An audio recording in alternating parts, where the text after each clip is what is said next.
Hey, all right, welcome back. It is a Thirsty Thursday. I was running late this morning. Frank, thank you for No, why were you? things down. People were speculating maybe you were on the golf course. I was on the golf course, had some old friends, legendary high school football coach Jim Munson. He's the outgoing he's retired from football after 31 coaching. years. And I grew up with him, one of my best friends, and Greg Manos, the dean at St. Joseph by the Sea High School, Bob Compitello. I had to go over some market stuff with him. He's a legend on the floor. So we started early and we were slowed a bit. And I'm sorry I was late, but the Dow down 100, Bitcoin still hanging around 9,400. I know you talked about DACA in the beginning of the show today. I was listening on my way over. Mike Lopez was fantastic. Seems to me that Jersey continues to do just a bit better than New York on a lot of fronts. That's right, and Pennsylvania is doing a bit better than Jersey. So, yeah, you have degrees of, and so is Connecticut. So, we'll see. Hopefully we're entering phase 2 on Monday here in New York City. Yeah, well, let's hope. But, we're not getting any clear guidelines from what I understand. There's no, nobody's saying, well, it's definitely this or definitely that.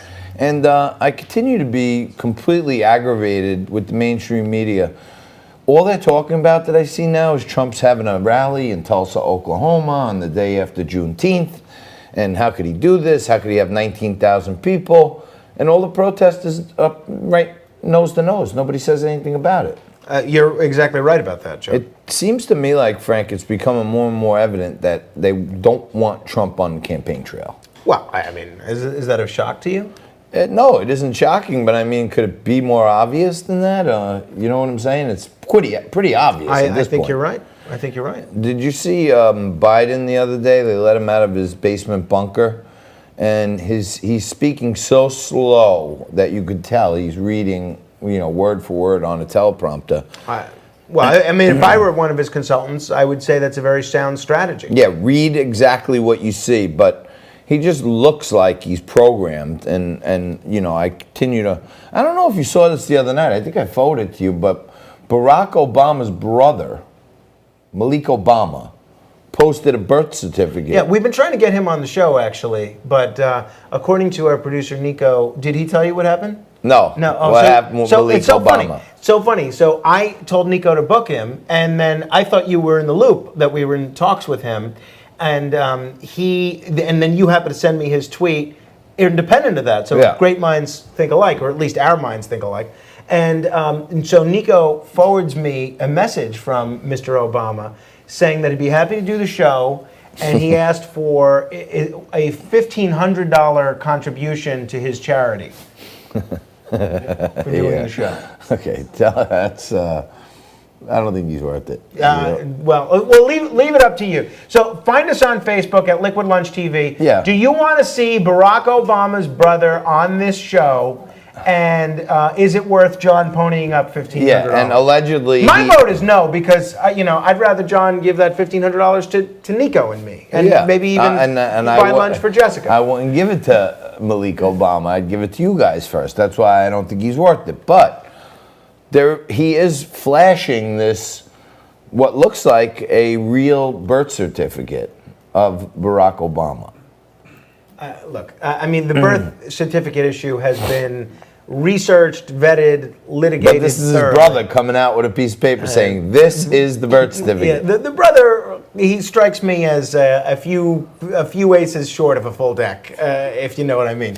So I'm not so sure that his brother's tweet trumps the full-form birth certificate that Well, that's President why I Obama send it to you, because I want to buy into this right away. That's one of the things that we could ask him about. Well, that's what I'm saying. If he brings Barack Obama's actual, then I'll look into it. I'll try to find a few funders to maybe get Malik Obama on So who's in? Who wants to?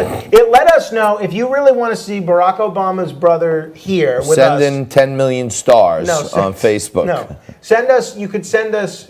Are you on Venmo or PayPal? How do you get money from people? I'm on Venmo. All right, so find John Tobacco, T-A-B-A-C-C-O. We're starting the Malik Obama Fund? We'll do the Malik Obama Fund. If you guys really want him here, it's like when Ross Perot said that if you guys want him to run for president, you go out and put him on the ballot. Yeah. And they did. If you want Malik Obama here, you send us the money, and we will happily make a contribution. You can send it to at JT-Tobacco. Yeah, that's where you can send it. And if we don't come up with enough, then we'll But on the other hand, if you think that your money should be earmarked to pay Nico and me, that's right. You should include that in your Venmo note. Here's $10 to buy Frank a martini or something.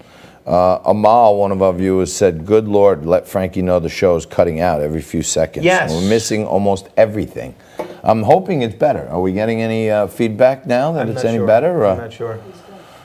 It looks good on our side. Mrs. Butterworth, did you cover that in the open? No. From what I hear now, the cancel culture is going after Mrs. Butterworth. So you officially have no pancake mix.